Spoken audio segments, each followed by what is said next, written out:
Hello everyone, this is trauma moulage kit.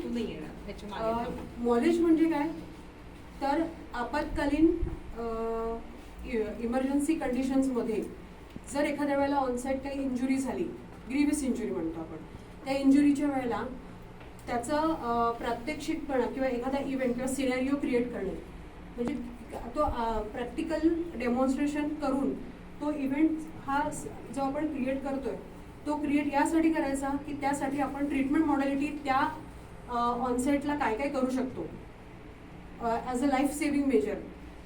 यासाठी आपण हे स्किल लॅब इक्विपमेंट यूज करतो. ठीक आहे. So this is trauma moulage kit. यामध्ये आपण शिकणार आहोत डिफरंट टाइप्स ऑफ इंजुरीज आणि त्याचे आणि कोणत्या पद्धतीने मेकॅनिझम ऑफ ट्रॉमा होऊ शकतं पेशंटला आणि त्याप्रमाणे आपण ट्रॉमा केअर सपोर्ट काय करायला पाहिजे यालाच आपण काय म्हणतो ट्रॉमा केअर. बरोबर. So this trauma care belongs to the patient saving attitude on the site of injury. आता कोणत्या कोणत्या इंजुरीज असू शकतात? Head injury, chest injury, abdominal trauma आणि एक्स्ट्रीमिटीजला सुद्धा इंजुरी होऊ शकते. So there is a specific protocol you have to follow, that is a international trauma care support. आता या इंटरनॅशनल ट्रॉमा केअर सपोर्टमध्ये काय असतं? प्रायमरी सर्वे आणि सेकंडरी सर्वे असतो. हे प्रात्यक्षिक आपण काय करायचे, जे प्रायमरी सर्वे करताना, प्रायमरी सर्वे म्हणजे ऑन साईट पेशंटची लाईफ सेव्ह करत असताना जी मेकॅनिझम ऑफ इंजुरी झालेली असेल किंवा काय काय सस्पेक्टेड आहे, कशा पद्धतीने पेशंटला ट्रॉमा होऊ शकतो, जस्ट लाईक हेड कोलिजनमुळे due to the any object किंवा मग chest collision like car accidents. बरोबर.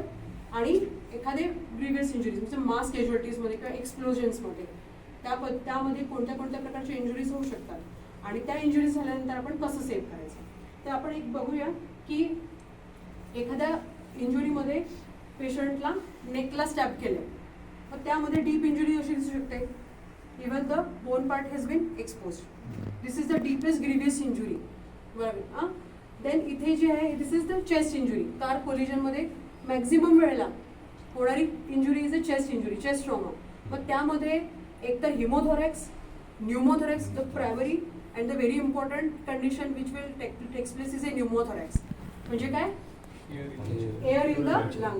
Planar cavity. मग त्यामध्ये what is the possibility because of the or the consecutive rib फ्रॅक्चर्समुळे फ्लेल चेस्ट बसत असते आणि त्यामध्ये या रिब्स ज्या त्या फ्रॅक्चर होऊन इथून इमिजिएटली निगेटिव्ह प्रेशरने एअर ही प्लेनरमध्ये कॅव्हिटीमध्ये ट्रॅप होते आणि the patient will land up in the gasping and in the breathlessness. ठीक आहे. सो त्यावेळेला इमिजिएटली एखादा शार्प निडल असेल किंवा एखादी शार्प नॅरो ट्यूब असेल तर त्याने इमिजिएटली सेकंड इंटरकॉस्टल स्पेसमध्ये तुम्हाला प्रिक करावी लागते so that the trapped air will go outside and the patient will be saved आणि न्यूमोथोरॅक्स विल बी रिझॉल्व्ड. येतं लक्षात तुम्हाला? This is the immediate treatment you can deliver on the primary survey. So this is the for the A. असंच तुम्हाला confusion सुद्धा दिसू शकतात. Okay. आणि ब्रुइजेस सुद्धा दिसू शकतात. ओके. नाव सेकंड थिंग, जसं मेजर इंजुरीजमध्ये ॲब्डोमिनल इंजुरीज सुद्धा होतात. मग त्यामध्ये जर ट्रॉमा झाला तर काय त्यामुळे काय होऊ शकतं? परफोरेशन होऊ शकतं. बरोबर की नाही? ॲब्डोमिनल अँटीरियर ॲब्डोमिनल वॉल रप्चर झाली because of the hit of the किंवा शार्प इंजुरी म्हणजे स्टॅब इंजुरी. फॉर एक्झाम्पल स्टॅब इंजुरी कशामध्ये येतं? जसं काही इंजुरीज छेदन माहिती आहे मला. त्या इंजुरीमध्ये स्टॅब इंजुरीमध्ये काय होणार आहे? The internal organs will come out from the abdominal cavity. बरोबर. So this is the perforation. This is the all perforation of the intestine. बरोबर ना? कळतं का तुम्हाला? So this is also on emergency condition. Now there will be a fracture of the long bones or even the short bones or the ribs. So you need to scan the patient. First of all primary सर्वेमध्ये काय करतात की जिथे पण accident झाला असेल तिथून पेशंटला त्या साईडला सीन सेफ्टी बघायची.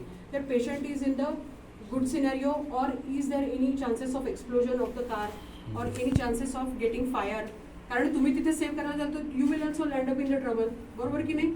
So first of all the self safety and the scene safety will be first. बरोबर की नाही?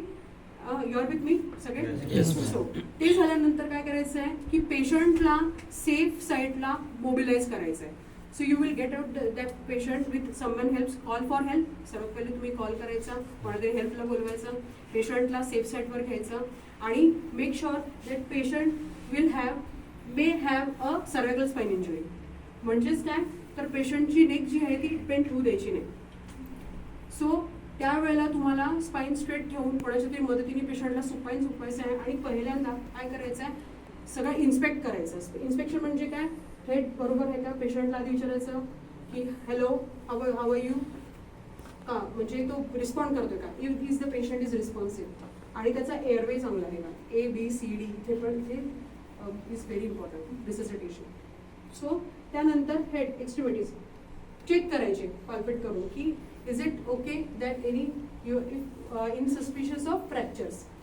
यामध्ये लॉंग बोन इंजुरीज आणि फिमर इंजुरीज आणि टिबिया इंजुरी फ्रॅक्चर्स हे ग्रीवियस इंजुरीमध्ये काउंट केले जातात. More than 2000